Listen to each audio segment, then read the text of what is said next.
Қайырлы күн оқушылар, бүгінгі сабағымыздың тақырыбы зергерлік бұйымдар. Мақсаты келешек жоспарың туралы айтып, жазып, үйрену. Енді кезекте жаңа сөздерімізді, сөздік дәптерімізді ашып, жазып алайық. Ал қазір бірге қайталаймыз. Мыс, құжат, тиын, маңызды.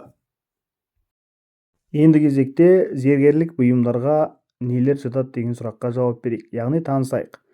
Бірінші суретте бізде жүзік берілген, екінші алқа, үшінші сырға, төртінші білезік.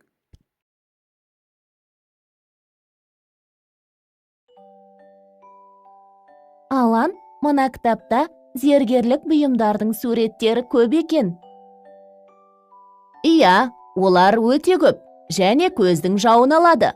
Мына жерде зергерлік бұйымдарға қандай заттар қолданатын туралы жазылған? Қарашы. Тастармен қатар жыртқыш аңдардың сүйектері және тістері кең пайдаланылды. Көбінесе білезік, сақиналар, алқалар жасалды. 6 ғасыр мен 9 ғасырдың бірінші жартысында қолөнер жақсы дамыған. Зергерлер әшекейлерді жасауда алтын жалату, балқытып құю, нақыш салу, металға өрнек салу әдістерін қолданды. Айна, күміс және қола білезіктер, тарақ, сырға, алқа жасау кең тараған. Дана, әшекейлерге қарашы, қандай әдемі, көздің жауын алады. Анама алқа, білезіктер, сақина, жүзіктер, қапсырмалар, ілгектер қолдан жасап сыйласақ қой. Қалай қарайсың? Қандай әдемі? Жасайық. Бұл әшекей бұйымның бәріне қандай заттар қажет екен? Әшекейдің біреуін жасау үшін күміс немесе алтын және әшекей тастар қажет. Мысалы, бүгін сақина, кейін қалғанын жасап берсек болады. Анашымыз бір қуанып қалатын болды. Алақай.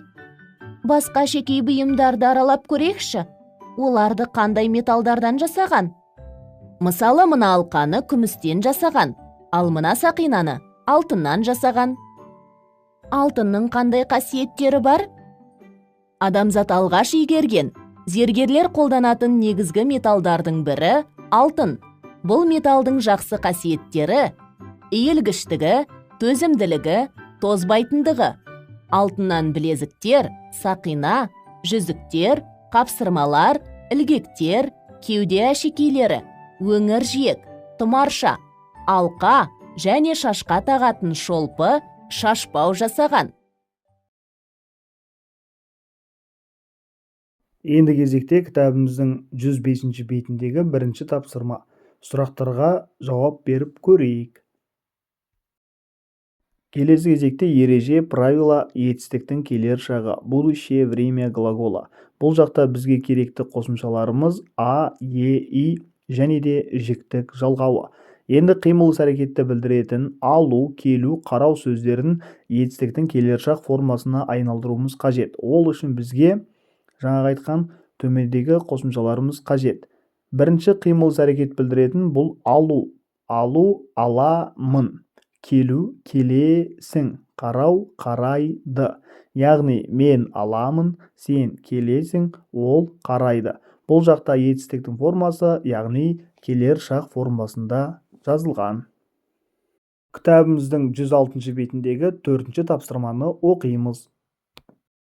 Келесі 106 беттегі 5-ші тапсырма үй жұмысы. Мәтін бойынша сәйкестендіріп жазуымыз қажет. Яғни мына үлгі бойынша. Сабақ аяқталды. Сау болыңыздар.